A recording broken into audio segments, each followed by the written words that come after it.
जरा सोचिए, अगर किसी बिजनेस में खुद सोचने की, भविष्य का अनुमान लगाने की और अपने आप को बेहतर बनाने की ताकत आ जाए तो। आज हम यही देखने वाले हैं कि कैसे आर्टिफिशियल इंटेलिजेंस यानी एआई कंपनियों के दिमाग, उनके कोर सिस्टम्स को एक जबरदस्त इंटेलिजेंट अपग्रेड दे रहा है।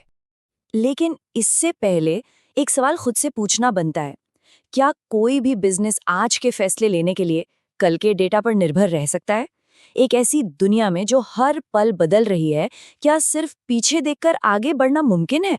देखिए, हर बड़ी कंपनी की एक डिजिटल रीढ़ की हड्डी होती है।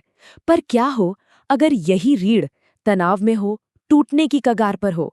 चलिए इसी बुनियाद को थोड़ा और समझते हैं। तो ये है एंटरप्राइज रिसोर्स प्लानिंग, या जिसे हम ईआरपी कहते हैं। ये किसी भी कंपनी का, आप कह सकते हैं कि सेंट्रल नर्वस सिस्टम है। फाइनेंस, एचआर, सप्लाई चेन, सब कुछ यहीं से कंट्रोल होता है। आसान भाषा में कहें तो ये वो गोंद है जो पूरे बिजनेस को एक साथ जोड़ कर रखता है। पर इन पुराने ईआरपी सिस्टम्स के साथ एक बहुत बड़ी दिक्कत है।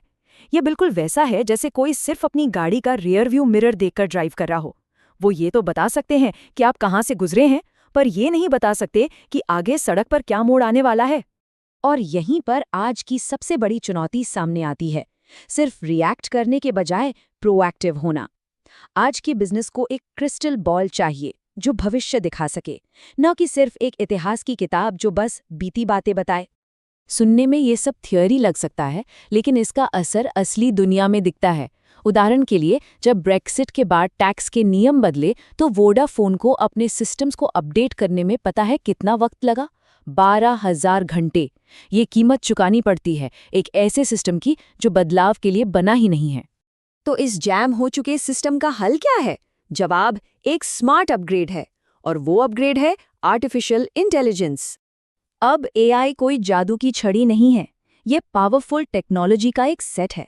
इसमें मशीन लर्निंग है जो पैटर्न सीखती है, प्रिडिक्टिव एनालिटिक्स है जो भविष्य बताती है, नेचुरल लैंग्वेज प्रोसेसिंग है जो हमारी भाषा समझती है, और रोबोटिक प्रोसेस ऑटोमेशन है जो बोरिंग काम खुद ब खुद कर लेता है।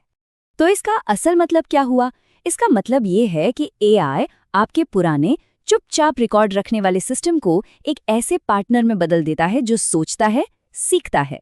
ये उस सिस्टम को एक दिमाग देता है जो सिर्फ डेटा स्टोर नहीं करता, बल्कि उसे समझता भी है। ये बातें सुनने में तो बहुत अच्छी लगती हैं, है ना? पर असली दुनिया में इसका क्या मतलब है? चलिए कुछ ऐसे केस देखते हैं जो आपको सच में चौंका देंगे। शुरुआत करते हैं रिटेल की दुनिया के बेताज बादशाह वॉलमार्ट से। जरा सोचिए, करोड़ों प्रोडक्ट्स और लाखों कस्टमर्स के लिए ये अनुमान लगाना कि कौन, कब और क्या खरीदेगा, ये उनकी रोज की सबसे बड़ी चुनौती थी। एआई की मदद से उन्होंने जो कर दिखाया, वो आंकड़ा दिमाग घुमा देने वाला है। एक साल में $1.2 बिलियन। सवाल ये है कि उन्होंने ये किया कैसे? एआई ने उनके अनुमानों को 34% ज्यादा सटीक बना दिया। इसका सीधा मतलब ये था कि स्टोर्स की शेल्फ पर वही सामान था जो कस्टमर्स को चाहिए था, और वेयरहाउस में फालतू का स्टॉक जमा नहीं हो रहा था। और नतीजा? एक साल में $1.2 बिलियन की सीधी बचत। अब चलते हैं ऑटोमोबाइल की दुनिया में। मर्सिडीज बेंज बनाने वाली कंपनी डेमलर, उनके सामने एक बहुत बड़ी उलझी हुई पहेली थी। अपनी ग्लोबल सप्लाई चेन को कैसे मैनेज करें, जहां हजारों पार्ट्स दुनिया के कोने कोने से आते हैं। अपने ईआरपी सिस्टम में एआई का दिमाग लगाकर डेमलर ने एक तीर से दो निशाने लगाए। उन्होंने बेकार पड़े पार्ट्स पर होने वाला खर्च 23% कम कर दिया, और साथ ही अपनी प्रोडक्शन लाइन की सटीकता को 37% बढ़ा दिया। मतलब कम पैसे खर्च करके ज्यादा गाड़ियां सही समय पर तैयार हुईं। और फिर अमेज़न आता है, जिसने इस खेल के नियम ही नहीं बल्कि पूरा खेल ही बदल दिया। अमेज़न हमें ये दिखाता है कि जब एआई सिर्फ एक टूल न रहकर आपकी पूरी सप्लाई चेन का डीएनए बन जाए तो क्या हो सकता है।